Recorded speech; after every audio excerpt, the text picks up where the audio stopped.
আমি চৈতালি একদিন রাতে আমি যখন একা শুয়েছিলাম তখন আমার মামা আমার কাছে এসে আমার চাদরের ভিতরে ঢুকে পড়েছিল এবং আমার কানের কাছে এসে আস্তে করে বলেছিল, ভাগ্নি, আজকে একটা নতুন জিনিস শিখব। আমি বললাম, মামা তুমি আমায় কি শেখাবে? মা বলল, তোমায় আজ এমন একটা জিনিস দেখাব যা কাউকে বলা যাবে না। তারপর মামা বলল, কাল তোমাকে শেখাব। তারপর দিন পর পুলিশকে দিয়ে আমার সঙ্গে রোজ রাতে আমার নিজের মামা আলগা পুরুষ মানুষদের আমার ঘরের ভিতরে নিয়ে আসত এবং সারা রাত আমার মামা 2-3 জন পর পুরুষ মিলে আমার সঙ্গে সারা রাত। আমার সঙ্গে কি করেছিল বন্ধুরা, তোমরা জানলে ঠিক থাকতে পারবে না। আসলে আমি গ্রামের একজন গরিব ও অশিক্ষিত মেয়ে ছিলাম। বাবা মারা যাওয়ার পরে 2 বছর ধরে আমার মামাই আমাদের সংসার চালিয়ে দিচ্ছিল। না হলে তো আমরা মা ও মেয়ে না খেয়ে মারা যেতাম। তাই আমাকে খুব ভালোবাসতাম, খুব বিশ্বাস করতাম। এদিকে আমার 20 বছর বয়স হয়ে যাওয়া সত্ত্বেও আমার মা তো কোনোদিন আমার বিয়ের জন্য কোনো রকম চিন্তাভাবনা করত না। সে শুধু একটাই কথা বলতো, তোর মামা না থাকলে তো আমাদের পেট ভরত কি করে। কিন্তু আমার বিয়ে দেওয়ার ব্যাপারে একবারও চেষ্টা করত না বা কোনোরকম কোনো কথাই বলতো না। আমার মামা যখন 2 বছর ধরে আমাদের সংসার চালিয়ে দেয়, তারপরে একদিন মামা হঠাৎ করে আমাদের বাড়িতে এসে আমাকে বলল, আমার জন্য নাকি একটা অনেক বড় খুশির খবর আছে। মামা নাকি দিল্লি শহরে আমার জন্য একটা চাকরির ব্যবস্থা করেছে।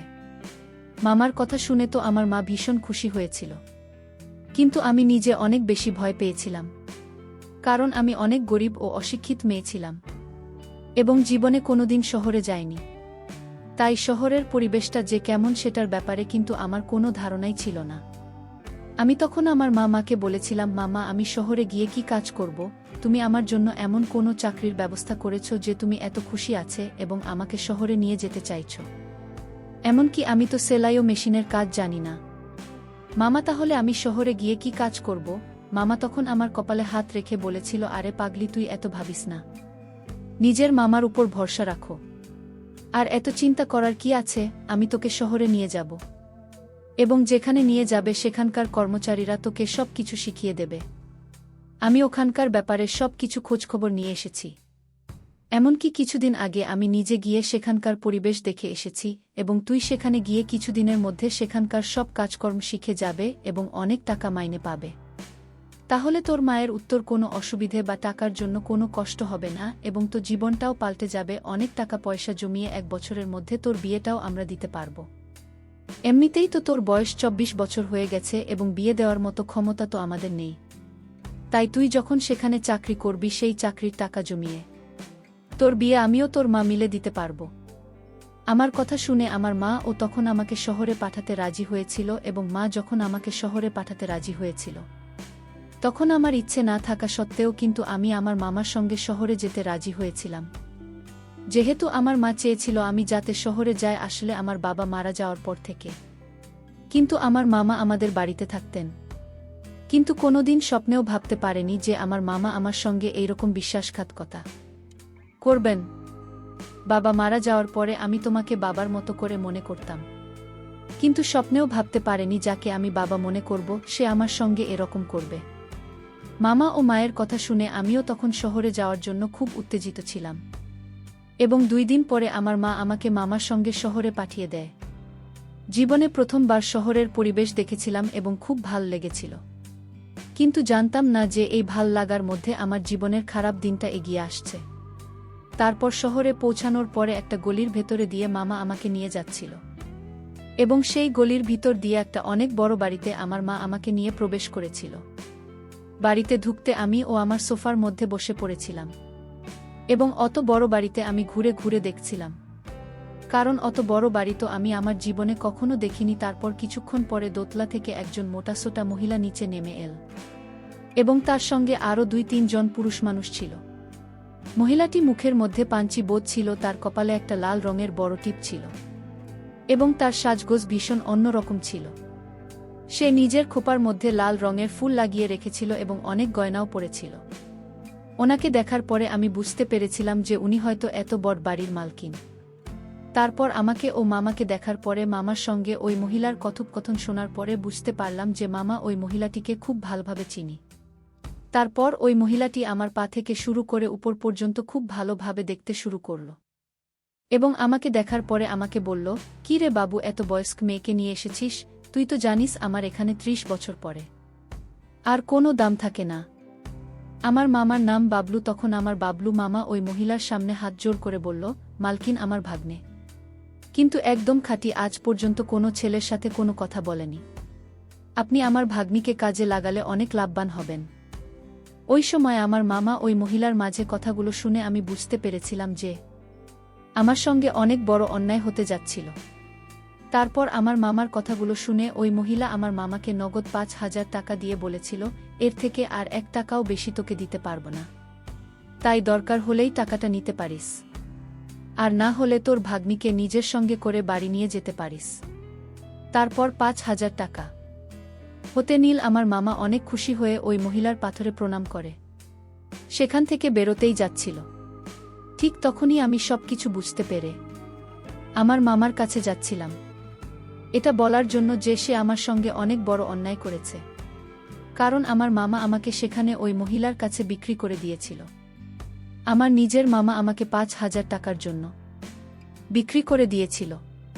তারপর আমি যখন ওই বাড়িতে থাকতে রাজি হয়নি, তখন ওই মহিলা তার ছেলেদের দিয়ে আমাকে ধরে নিয়ে গিয়ে উপরের ঘরে বন্দি করে রাখতে বলেছিল। ওই সময় আমি কাঁদতে কাঁদতে মাকে বলেছিলাম, "মামা, আমি এখানে থাকতে চাই না, আমাকে এখান থেকে বাড়ি নিয়ে চলো।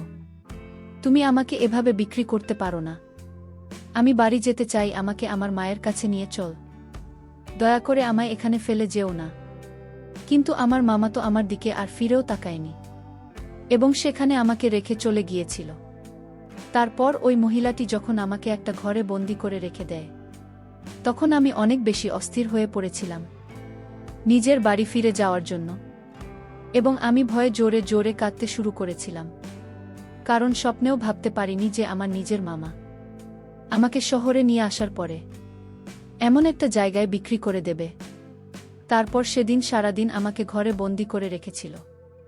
তারপর সন্ধ্যাবেলায় ওই মহিলাটি নিজে আমার ঘরের ভিতরে এসেছিল, যে মহিলাটিকে ওই বাড়ির সবাই কিন্তু মালকিন বলে ডাক। আমি তো ওনাকে দেখা মাত্রই অনেক জোরে কাঁদতে কাঁদতে ওনার হাতে পায়ে ধরে বললাম, "মালকিন, আমাকে এখান থেকে বাড়ি যেতে দিন, আমি এইসব কাজ করতে পারব না।" মালকিন তখন আমাকে জোরে পিছন দিকে ঠেলে দিয়ে বললেন, "প্রত্যেকটা মেয়ের এসব নাটক আমাকে দেখতে হয়, তাই তোকে বলে দিচ্ছি আমার এখানে বেশি নাটক চলবে না। একটু পরেই কিন্তু বিদেশি মেহমান আসবে এবং ত্বকের সাথে খুব সুন্দর করে সাজিয়ে দেবে এবং ভালোভাবে সুন্দর করে তৈরি হয়ে থাকবে। আর আমার মেহমানদের খুব খুশি করবি, এর বদলে তুই অনেক টাকা পাবি, তোকে তো আমি ফ্রিতে কাজ করাব না। তাই এসব কান্নাকাটিও নাটক করা বন্ধ কর। আর একটা কথা ভালো করে শুনে রাখো, এখান থেকে আজ পর্যন্ত কোনো মেয়ে কিন্তু পালাতে পারেনি। তাই তুইও পালানোর চেষ্টা একদম করবি না, নইলে কিন্তু খুবই খারাপ হবে।" সেদিনের থেকেই আমার জীবনের সব কিছু পাল্টে যায়। আমি যেটা কোনোদিন স্বপ্নেও ভাবিনি সেটাই আমার সঙ্গে হয়েছিল। তারপর সেদিন রাতের বেলা আমার ইচ্ছে না থাকা সত্ত্বেও একটা ৫০ বছর বয়স্ক মানুষ আমার সঙ্গে সারা রাত, এমনকি ওই লোকটা যখন আমার ঘরের ভিতরে প্রবেশ করে, তখন আমি প্রথমেই ৫০ বছরের লোকটার সামনে হাত জোড় করে অনেক কাকুতি মিনতি করেছিলাম। কিন্তু ওই ৫০ বছরের লোকটা আমার কোনো কথাই শোনেনি। সেদিনের পর থেকে আমি অনেক চেষ্টা করেছিলাম ওই বাড়ি থেকে পালানো, কিন্তু আমি পালাতে পারিনি। এমনকি ঘরগুলোতে একটা জানালা ছিল না। এবং সে দিনের পর থেকে প্রত্যেক দিন নতুন নতুন লোক সারারাত আমার সঙ্গে। এভাবে প্রায় ১ মাস হয়ে যাওয়ার পরে আমি বাধ্য হয়ে এটা কি আমার ভাগ্য বলে মনে করে নিয়েছিলাম। তারপর ১ মাস ওই বাড়িতে কেটে যাওয়ার পরে শহীদুল নামে একটা ৩৫ বছরের লোক আমাকে দেখার পরে আমার সঙ্গে সময় কাটাতে চাইতো এবং শেষ সপ্তাহে ৪ দিন করে আমাদের বাড়িতে আসত এবং আমার সঙ্গে সারারাত সময় কাটান। এইভাবে ধীরে ধীরে শহীদুলের সঙ্গে আমার বন্ধুত্বের সম্পর্ক তৈরি হয়, কারণ সে সবার চাইতে অনেকটাই আলাদা ছিল। কিন্তু শহীদুল অনেক সময় টাকা দিয়ে শুধুমাত্র আমার সঙ্গে নিজের মনের কথাগুলো বলতে আসত এবং সারা রাত ধরে আমার সঙ্গে গল্প করত। সে যখন আমার কাছে আসত তখন নিজের দুঃখের কথাগুলো বলত। আসলে তার স্ত্রী তাকে ছেড়ে একটা পরপুরুষের সঙ্গে পালিয়ে গিয়েছে এবং তারপর থেকে সে নিজের মনের কষ্ট দূর করার জন্য এই বাড়িতে আসে এবং ধীরে ধীরে আমাদের মাঝে অনেক ভালো বন্ধুত্বের সম্পর্ক তৈরি হয়। এতটাই হয় যে সেদিন না থাকতে পেরে আমি নিজের মনের সব কথা কিন্তু শহীদুলকে বলেছিলাম যে কিভাবে আমার নিজের মামা শুধুমাত্র ৫,০০০ টাকার লোভে আমাকেই বাড়িতে বিক্রি করে দিয়ে চলে গেছে। এভাবে আমার প্রায় ওই বাড়িতে থাকতে ৭ মাস হয়ে যায়। তারপর সেদিন যখন শহীদুল বাবু আমাকে একটা কথা বলেছিল তখন আমি ওই কথাটা নিয়ে অনেক ভেবেছিলাম। আসলে শহীদুল বাবু আমাকে বলেছিল তোমার মামা না হয় তোমাকে এখানে বিক্রি করে দিয়ে চলে গেছে, কিন্তু তোমার মা কি তোমার একবারও খোঁজ খবর নেওয়ার প্রয়োজন মনে করেনি? এতদিন হয়ে গেছে, তোমার মা তো তোমাকে দেখে যেতে পারে। সেদিন শহীদুল বাবুর কথা শুনে আমার মনেও কিন্তু খটকা লেগেছিল। ওদিকে শহীদুল বাবু অন্য পুরুষদের হাত থেকে আমাকে রক্ষা করার জন্য প্রত্যেকদিন রাতে মালকিনকে অনেক বেশি টাকা দিয়ে আমার সঙ্গে গল্প করত। এবং এইভাবে আমি যখন একদিন মা হয়ে যাই তখন আমি খুব ভালোভাবে জানতাম যে শিশুটি কার। আমি যখন মা হয়েছিলাম আমি আর বাড়ির কাজ করতে পারতাম না। তারপর ১০ মাস পরে যখন আমার বাচ্চা হয়, তখন আমার বাচ্চা হওয়ার ১ মাস পরে আবার মালকিন আমাকে কাজে লাগিয়ে দেয় এবং আমি একটা কন্যা সন্তানকে জন্ম দিয়েছিলাম। এবং এতদিন পরে যখন আমার প্রথম গ্রাহক আসে তখন তাকে দেখা মাত্রই কিন্তু আমি তাকে খুশি হয়েছিলাম, কারণ সেদিন শহীদুল এসেছিল। তখন আমি তাকে এটা বলিনি যে আমার সন্তানটা তার সন্তান, কিন্তু আমি তাকে এটাও বলেছিলাম যে আমি আর এখানে থাকতে চাই না, কারণ আমি খুব ভালোভাবে জানতাম যে আমার মেয়ের বড় হওয়ার পরে কিন্তু মালকিন আমার মেয়েকেও এরকম কাজে লাগিয়ে দেবে এবং তার ভবিষ্যৎ তো খারাপ করে দেবে। তাই যেমন করে হোক আমি আমার মেয়ের ভবিষ্যৎ ভালো করার জন্য সেখান থেকে পালানোর উপায় খুঁজছিলাম। এবং সেদিন আমি শহীদুলকে বলেছিলাম যে যেমন করে হোক না কেন আমাকে যাতে এখান থেকে আমার মায়ের কাছে গ্রামের বাড়িতে রেখে দিয়ে আসে, তাহলে তার এই জয় আমি জীবনে কোনোদিন ভুলব না। আমার সব কথা শোনার পর শহীদুল ও আমার সাহায্য করতে রাজি হয়েছে। তার ৩ দিন পরেই শহীদুল মালকিনকে ৩ গুণ টাকা বেশি দিয়ে আমাকে বাইরে ঘুরতে নিয়ে যাওয়ার কথা বলেছিল এবং টাকা বেশি পেয়ে মালকিন মঞ্জুলবাবুর প্রস্তাবে কিন্তু রাজি হয়ে গিয়েছিল। কিন্তু মালকিন আমাকে আগেই বলেছিল যে আমি নিজের বাচ্চাকে যাতে বাড়িতে রেখে যায়, মানে মালকিনের কাছে যাতে রেখে যায়, আমার বাচ্চাটাকে মালকিনের কাছে রেখে যেতে হবে। এবং আমি এই প্রস্তাবে কিন্তু রাজি হয়েছিলাম। তারপর সেদিন আমিও শহীদুল যখন চুপচাপ আমার গ্রামের বাড়ির জন্য রওনা দিই কিন্তু শহীদুল বাবু আমাকে ট্রেনে বসে দিয়েছিল এবং আমার হাতে ৫,০০০ দামের একটা মোবাইল ফোন দিয়েছিল ও তার আরেকটা মোবাইল ফোনের নাম্বার আমাকে দিয়েছিল, বলেছিল কোনো কিছু অসুবিধা হলে আমি যাতে তাকে ফোন করি, আমি তোমার সাহায্য করার জন্য এগিয়ে আসব। এই কথাটা শহীদুল বলেছিল এবং মালকিন কিন্তু এরা জানত না যে আমি আমার ব্যাগের মধ্যে আমার বাচ্চাটাকে চুপচাপ ধরে নিয়েছিলাম, যেটা বাড়ির কেউ জানত না। তার পরের দিন সকালবেলা আমি যখন আমার গ্রামের বাড়ি পৌঁছে যাই তখন আমার মা আমাকে ১-১.৫ বছর পর দেখে খুব খুশি হয়েছিল। কিন্তু সেদিন রাতে আমার মায়ের আসল চেহারা দেখে তো আমার মনে হলো আকাশটা আমার মাথায় ভেঙে পড়ল। যখন আমার নিজের মা আমাকে ঘরের ভিতরে ডেকে আস্তে করে সব কিছু বলেছিল যে আমি বাড়ি থেকে আমার বাচ্চা মেয়েটাকে নিয়ে পালিয়ে চলে এসেছি, তখন আমার মামা বাড়ির মালকিনকে ফোন করে সব কিছু বলেছিলেন। আমি যখন আমার মায়ের সত্যিটা জানতে পেরেছিলাম তখন আমিও লুকিয়ে শহীদুলকে ফোন করে সব কিছু সত্যি কথা বলে দিয়েছিলাম। এবং আমি তো স্বপ্নেও ভাবতে পারিনি যে আমার মতো একজন মহিলার সাহায্য করতে শহীদুলের মতো একটা ভদ্রলোক এগিয়ে আসবেন। তারপর সেদিন রাতে ওই বাড়ির মালকিন তার ২-৩ জন চাওলাকে নিয়ে এসেছিল, আর এদিকে শহীদুল পুলিশ নিয়ে হাজির হয়েছিল। তারপর আমি আমার সমস্ত কথা পুলিশকে খুলে বলি। তারপর মামা এবং মার্কিনকে এই নিষিদ্ধ ব্যবসা করার জন্য তাকে পুলিশ ধরে নিল, আর আমার মা আমার কাছে ক্ষমা চেয়েছি, আর শহীদুল আমাকে তার পুত্রবধূ হিসাবে গ্রহণ করেছিল। বন্ধুরা, আজকের গল্পটি কেমন লাগলো তা অবশ্যই কমেন্ট করে জানাতে ভুলবেন না, আর এরকম নতুন নতুন গল্প পেয়ে চ্যানেলটিকে সাবস্ক্রাইব করে পাশে থাকবেন।